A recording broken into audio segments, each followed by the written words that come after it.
Yes बच्चे, next है हमारे पास लॉ ऑफ कंबाइनिंग वॉल्यूम। ये गे लुजैक ने दिया था बच्चे लॉ, इसको दूसरा नेम है गे लुजैक लॉ ऑफ गैसियस वॉल्यूम। क्या कहता है law? When ever gaseous reach each other, मतलब जो gaseous reactants react each other, sorry, कि जब जो गैसेस हैं रिएक्टेंट होती हैं गैसेस की फॉर्म में, वो आपस में रिएक्ट करते हैं, there volume beer a simple number ratio. क्या कहते हैं कि उनका जो वॉल्यूम होता है वो आपस में क्या रिलेशन रखता है? Simple number ratio. मीन सीधी सी बात है, आप बस इतनी डेफिनेशन कर ला इनफ है बच्चे कि when ever gaseous reactants react each other, कि जब गैसियस रिएक्टेंट एक दूसरे से रिएक्ट करते हैं, there volume wear a simple number ratio relationship, मतलब उनका जो वॉल्यूम होता है उसमें क्या होता है? सिंपल रिलेशनशिप होता है, मतलब मल्टीपल्स। जैसे यहाँ पे देखो, ये एग्जाम्पल कर लेना। उसके बाद H2 है, किसके साथ कंबाइन करता है? Cl2 के साथ, और क्या प्रोडक्ट बन जाता है हमारे पास? 2HCl। ठीक है, अब H2 के आगे कुछ भी नहीं डाला हुआ, इसके आगे कुछ भी नहीं डाला, तो दैट मीन ये कितना है बच्चे? 1 वॉल्यूम। Cl2 के आगे कुछ नहीं डाला, दैट मीन ये भी कितना है? 1 वॉल्यूम। और जो प्रोडक्ट बना उसके आगे 2 डाला है, दैट मीन HCl का कितना बन गया हमारे पास? 2 वॉल्यूम। मीन्स 1H2 1Cl2 के साथ रिएक्ट करके, ये रिएक्टेंट थे, क्या प्रोडक्ट बना देते हैं? 2HCl। अब देखो इनमें क्या है? सिंपल वॉल्यूम रिलेशन है, 1:1:2। यही रेशो आई है ना, देखो रिएक्टेंट्स की रेशो 1:1 है और प्रोडक्ट के साथ क्या रेशो आती है? 2। तो सिंपल मल्टीपल हो गया, एक का दुगना हो गया। तो ये बोला है कि when ever gaseous reactant react each other, कि जब गैसियस रिएक्टेंट आपस में रिएक्ट करते हैं तो उसके जो वॉल्यूम होता है that bear a simple multiple ratio, या सिंपल भी कह सकते हो, that bear a simple multiple ratio. ठीक है, ये क्या है हमारे पास? Law of gaseous volume.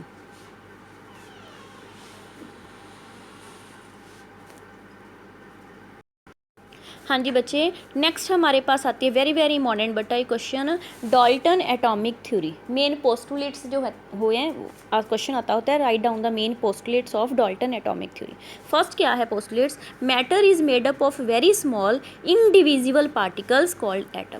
कहते हैं मैटर है वो छोटे छोटे पार्टिकल से मिलकर बनती हैं, जो इनडिविजिबल है, जिसको तोड़ नहीं सकते, उनका नाम क्या है बच्चे? एटम। ये 9th में भी किए हैं आपने सारे। Atom of the same element have similar shape, size and mass. जो सिमिलर एलिमेंट्स होते हैं, मान लो हाइड्रोजन के एलिमेंट्स हैं, तो उनके एटम का साइज, शेप और मास सब क्या होता है? सेम। थर्ड क्या बोला? Atom of different elements have different mass, size and different chemical properties. कि अगर डिफरेंट एलिमेंट्स हैं उनके एटम्स का मास, साइज और प्रॉपर्टीज़ क्या होंगी? डिफरेंट। मीन्स हाइड्रोजन और क्लोरीन दो अलग अलग एलिमेंट हैं, तो दोनों का मास, साइज क्या होएगा? डिफरेंट।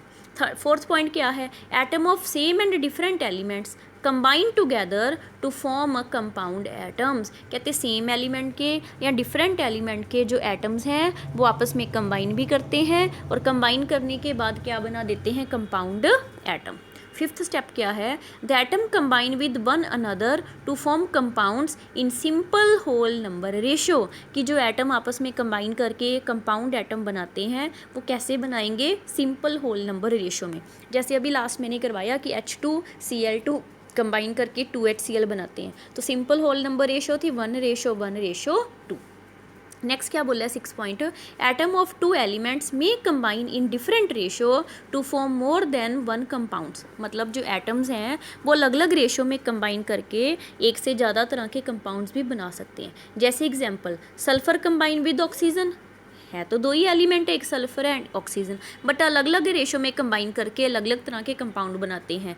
SO2 अगर 3 ऑक्सीजन कंबाइन करती हैं तो SO3, तो रेशो भी चेंज होगी 1:2 and 1:3। Next, an atom is the smallest particle that take part in a chemical reaction. जो एटम है वो सबसे छोटा पार्टिकल होता है जो किसी भी रिएक्शन में पार्टिसिपेट करता है। Last point, an atom can neither be created nor destroyed. ये तो आपको पता ही है, ना एटम को बना सकते हैं ना एटम को ख़त्म कर सकते हैं। फिर इसकी आती हैं बच्चे लिमिटेशंस। क्या लिमिटेशंस थी? It fail to explain how atoms of different element differ from each other with respect to mass and size. कहते जो डाल्टन ने बोला कि अलग अलग एलिमेंट के एटम्स का मास, साइज सब अलग अलग होता है, तो ये फर्स्ट इसकी लिमिटेशन थी कि क्यों होता है, हाउ कैसे होता है, क्यों होता है।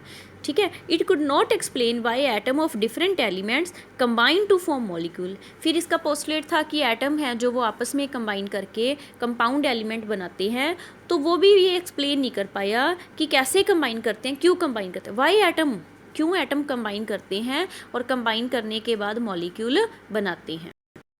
नेक्स्ट आता है it fail to explain the nature of force that bind the atom in a molecule. फिर ये कहता है चलो मान लेते हैं कि एटम्स कंबाइन करके मॉलिक्यूल बनाती हैं, तो कौन सी फोर्स है, नेचर ऑफ फोर्स भी नहीं पता, कौन सी फोर्स है जो इन एटम्स को आपस में कंबाइन करवाती है और कंबाइन करने के बाद मॉलिक्यूल बनाती है।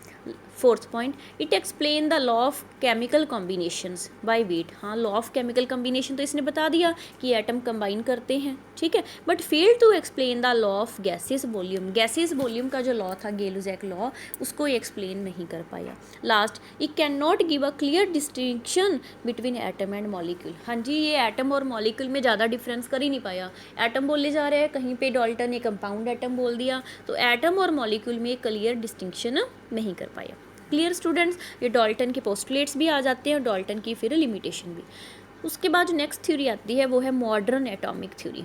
कुछ नहीं करना है, ऊपर वाली वर्डिंग सिंपली आपको मैं समझा देती हूँ कि बहुत सारे साइंटिस्ट ने, आप आगे चैप्टर्स में करोगे, Thompson, Chadwick, Rutherford, Bohr 9th में भी किए हैं आपने, तो ये सारे साइंटिस्ट ने आगे जाके जब मतलब अपने अपने एक्सपेरिमेंट्स किए, तो उसके बाद एक कंबाइंड हमारे पास थ्योरी आती है मॉडर्न एटॉमिक थ्योरी। बस आपने इसके सिंपली मेन पोस्टुलेट्स करनी है, ऊपर वाला नहीं करना, ठीक है। फर्स्ट पोस्टुलेट्स क्या है कि atom is composed of small particle such as electron, proton and neutron.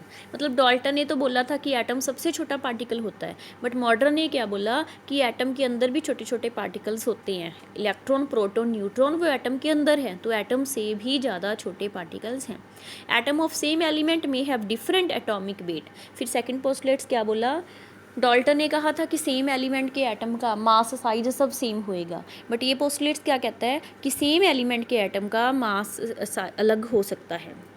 ये हमने लोगों ने किया, जैसे एग्जांपल आ गई, हाइड्रोजन है, उसका ये 3 आइसोटोप हैं, आइसोटोप वर्ड बाद में ही आया, उस अलग अलग मास है, एक का 1U, दूसरे का 2U, तीसरे का 3U। तो ये एलिमेंट जो सेम एलिमेंट के हैं बट जिनका वेट अलग है, उनको क्या बोल देते हैं, आइसोटोप।